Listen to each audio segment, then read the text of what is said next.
Bismillahirrahmanirrahim. Assalamualaikum adik-adik. Hari ini kita akan belajar tematik. Tema 3, peduli terhadap makhluk hidup. Subtema 2, keberadaan makhluk hidup di lingkungan pembelajaran 5. Tahukah kamu bahwa hewan yang berbeda mempunyai tempat yang berbeda untuk hidup? Ayo kita cari tahu.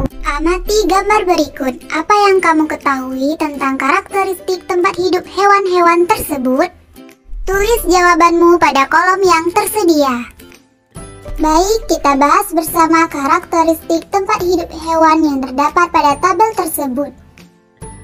Pertama, ayam. Ayam hidup di darat. Ayam secara alami hidup di wilayah bersemak.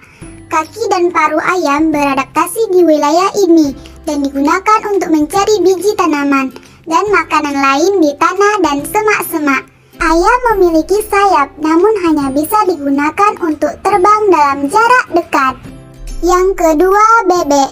Bebek hidup di wilayah permukaan perairan atau di daratan yang dekat dengan air. Bentuk kaki bebek yang berselaput digunakan untuk mendayung saat bebek berenang di permukaan perairan. Bentuk mulut bebek beradaptasi untuk menyisir perairan untuk mendapatkan makanan. Yang ketiga, kucing. Kucing hidup di darat di antara manusia dan di semak-semak. Kucing liar hidup dengan berburu hewan kecil seperti tikus dan kadal di lingkungan sekitarnya. Kucing peliharaan hidup dengan mendapat makanan dari manusia. Yang keempat, ikan. Ikan hidup di dalam air. Ikan memiliki insang untuk menyaring oksigen dari air yang digunakan ikan untuk bernafas. Ikan memiliki beberapa sirip yang digunakan untuk bergerak dengan mendayung di dalam air. Hewan merupakan sumber daya alam yang dapat dimanfaatkan oleh manusia untuk memenuhi berbagai kebutuhan. Selanjutnya, mari kita jawab pertanyaan-pertanyaan berikut ini. Pertanyaan yang pertama, apa kesimpulanmu tentang karakteristik tempat tinggal hewan? Kesimpulan tentang karakteristik tempat tinggal hewan yaitu tempat tinggal hewan mempengaruhi kehidupan hewan.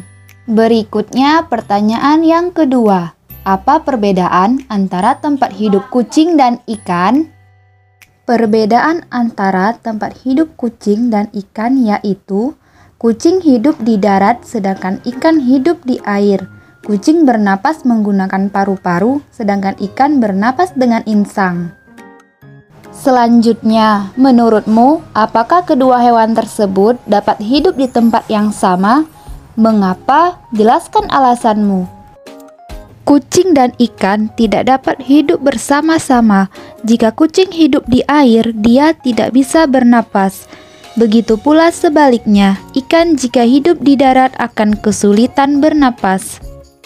Pertanyaan yang selanjutnya, apakah keadaan alam, iklim dan bentuk muka bumi berpengaruh terhadap kehidupan hewan?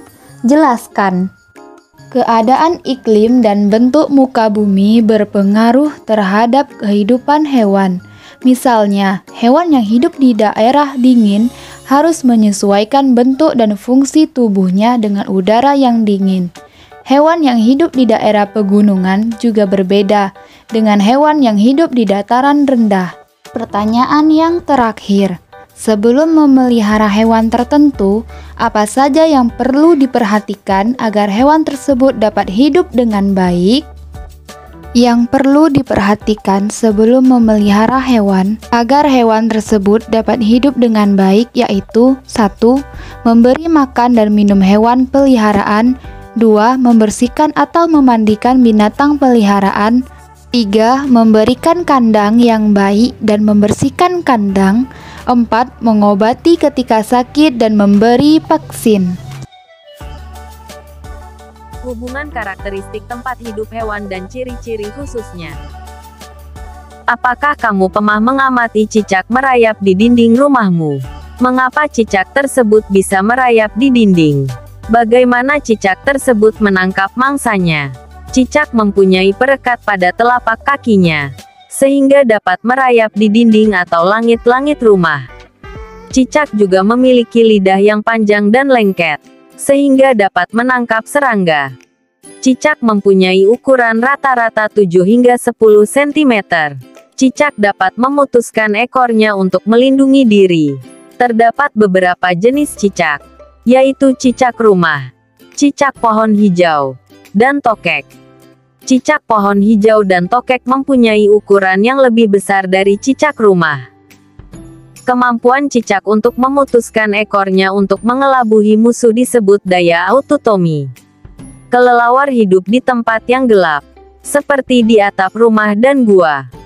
Kelelawar mengeluarkan suara dengan frekuensi tinggi. Selain itu, kelelawar juga memiliki pendengaran yang baik dan peka menerima bunyi pantulan. Kelelawar mampu mendeteksi benda-benda di sekitarnya dengan bunyi pantulan tersebut.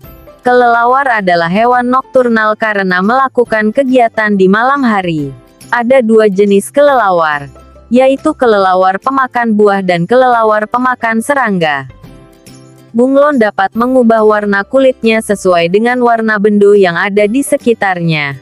Misalnya ketika berada di atas daun yang berwarna hijau, maka warnanya bisa berubah menjadi hijau. Ketika berada di batang pohon yang berwarna coklat, maka warnanya bisa berubah menjadi coklat. Bunglon mengubah warna kulitnya untuk melindungi diri. Bunglon mempunyai lidah yang panjang melebihi ukuran tubuhnya. Kondisi dan karakteristik alam yang berbeda mempengaruhi jenis hewan yang hidup di sekitar wilayah tersebut. Ayo, cari tahu tentang kondisi dan karakteristik alam yang ada di sekitarmu, iklim, lapisan tanah, dan bentuk muka bumi. Hewan apa saja yang cocok hidup di wilayah tersebut? Kelompokkan hewan tersebut berdasarkan karakteristik tempat hidupnya. Kamu dapat menggali informasi dari berbagai sumber, buku perpustakaan, internet, atau wawancara bersama narasumber. Tulis hasil temuanmu pada kolom berikut. Hewan di sekitar kita memberi banyak manfaat bagi manusia. Hewan juga dapat menjadi inspirasi untuk berkarya seni seperti karya seni mozaik yang telah kamu buat sebelumnya. Pilih salah satu hasil karya temanmu. Tulis opini atas hasil karya tersebut dengan menjawab pertanyaan berikut. Alhamdulillah, sekian video pembelajaran hari ini. Semoga bermanfaat. Kurang lebihnya kakak mohon maaf. Selamat belajar dan jaga kesehatan. Semoga senantiasa dilindungi oleh Allah Subhanahu wa Ta'ala. Wassalamualaikum warahmatullahi wabarakatuh.